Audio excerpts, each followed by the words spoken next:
So I've gotten a lot of messages about my Cadillac Lyriq, and my road tripping video, one of the first road trips, I took it from the Dallas-Fort Worth area to Tulsa, Oklahoma, with the Cadillac Lyriq. It was a great trip. Loved the car, super smooth, super comfortable, absolutely incredible. I was blown away by it, really.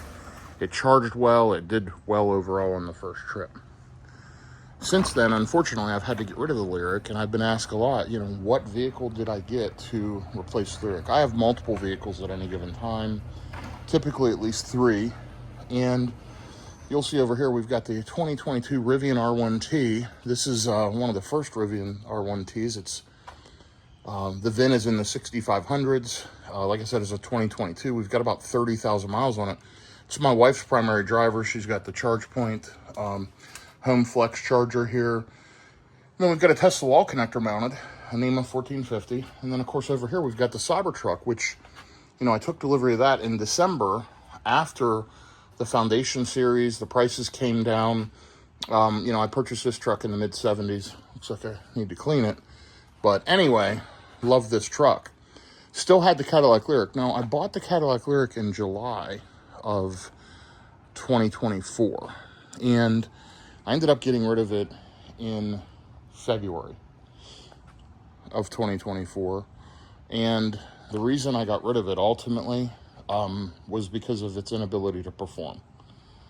On a road trip, the DC fast charging was just terrible, totally inconsistent, absolutely awful. There was times when I had to sit at a charger 45 minutes to an hour. Nothing wrong with the charger, just terrible performing car. Other little glitches with the software. When I would back out of my driveway here, it would slam on the brakes and lock up. And I'm getting some landscaping work done. You'll see some debris. That's normally not there. But anyway, yeah, it was just absolutely terrible. It was in the dealer, and I had it for about 7 months, and it was in the dealer for over 30 days, if I can recall correctly. It was there a lot. If not over 30 days, close to. It was there for weeks. And they updated all the modules. They performed software updates themselves. It never once in my entire ownership got a software update over the air that I can recall. No improvements to the vehicle at all. I am so spoiled by Tesla and Rivian with the technology. It's kind of like your phone. Every few weeks you get a software update and there's improvements. These cars keep evolving. So I ended up getting rid of the Lyriq, waited a couple months and was short a vehicle, and went and picked up this Tesla 2026 Model Y Juniper. And I love this car. It's absolutely fantastic. It's in the beautiful ultra red color. Let's take a look. I think this vehicle is absolutely amazing. Super roomy, super comfortable. The technology is incredible. The charging is great. Could the charging be better? Yes, it could be better on everything. But it's consistent. You can count on it. The Tesla superchargers work well with it.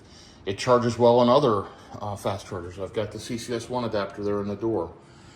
This car is the car that I replaced my Cadillac Lyriq with. And I've got a lot of questions asking me about that, because that road tripping video, that one with the Lyriq, has, I don't know, between 25 and 30,000 views of me driving from the Dallas-Fort Worth area to Tulsa, Oklahoma. I'm going to be doing the same thing this week in either the Cybertruck or the Model Y Juniper. And I've also got a trip to the Corpus Christi area, I believe, this week, and I take one of these 2 cars. So unless I have folks with me where I can't film, I will film because I'm going for work and for business. But my whole point is, Cadillac Lyriq's a wonderful car to have around town, but if you're going to road trip, I would not buy one. I can't recommend it. I'm very disappointed with Cadillac, how they handled it. They reached out to me, wanted to remedy the situation, and then just stopped communicating. It was awful. I ended up just having to get rid of the car and bite the bullet and get out of it, because I can't have a vehicle I can't road trip in. And it was unbearably bad compared to these 2. And the Rivian's not the fastest charging vehicle in the world. The Cybertruck performs better, frankly, on a road trip. This thing You know, it stalls out, it has some challenges, but I couldn't rely on that Lyriq at all. It had to go. So the Lyriq went away, and the replacement vehicle is this Model Y Juniper. Let me know what you think. My EV content is just real world charging, road tripping, feedback, everything you can imagine with the software, with the vehicles. I'm going to be adding acceleration boost to this Model Y Juniper soon, and I'll do a video on that. But, you know, honestly, I wanted something other than a Tesla and a Rivian, and I tried it, and it was awful. Legacy auto manufacturers have a long way to go to get there for the future. But if you enjoy this type of content, do me a favor, click like, click subscribe, shoot me a comment, positive, negative, or otherwise. I enjoy all feedback. And I hope everyone has a good day. Thanks for following along. So the answer to the question, what did I replace my Cadillac Lyriq with? This 2026 Model Y Juniper Tesla. Because it's better. It's a better vehicle. There's a nice set of wheel covers by EV Base. Great products, by the way. If you need to buy any products, just check the description of my videos. And if you're picking up a new Tesla or a new Rivian, there is a referral code in my videos. Right now, my referrals are full for the year. I'm trying to hand my daughter some referrals, so her code is in the description of my videos. Anyway, have a good day, everyone. Take care. One of the reasons why I bought this Model Y Juniper over the Cadillac Lyriq, and then I got rid of the Cadillac Lyriq, you know, as I'm thinking through everything, I can't road trip in the Lyriq. It's terrible. It's very, very frustrating. Cadillac's terrible to deal with. I don't want another product from them. They're not being helpful. It was just a bad situation. They contacted me. I sent them plenty of details, everything they asked for. They said they were going to take care of it, essentially, in the reach out to me. You know, hey, we want to resolve this for you, et cetera, et cetera. Long story short, terrible. I can't recommend a Cadillac to anyone. I would stay away from Cadillac just based on how the brand handled things. But regardless of that, this full self-driving is unbelievable. You know, here I am running an errand this morning. I've got to go to McDonald's. I'm tasked with making breakfast for everyone this morning. So I'm headed to McDonald's. I went into my garage. I plugged in the destination. I touched a screen, and the car's driving me to McDonald's. I mean, Cadillac has Super Cruise, and my Lyriq was a Sport 3, blacked out, beautiful vehicle, absolutely stunning looking car, just terrible, terrible EV. And half the time Super Cruise wouldn't work, it was locked out, it wasn't on a mapped highway, it was just beyond frustrating. Just terrible technology, terrible EV, and overall terrible vehicle for road tripping. Now, around town, not using any of that stuff, and people probably don't care. They plug in at home, they don't road trip, they're not DC fast charging, they don't care about the highway assistance features. It's totally fine. Same thing with their app.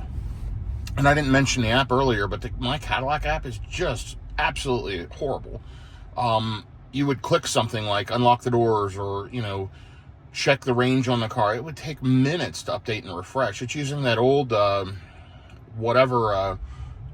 technology that they have. I can't remember the name. Starlink, or not Starlink. That's Tesla's or Elon Musk's satellite internet company. But, you know, the button up here that you would click, OnStar.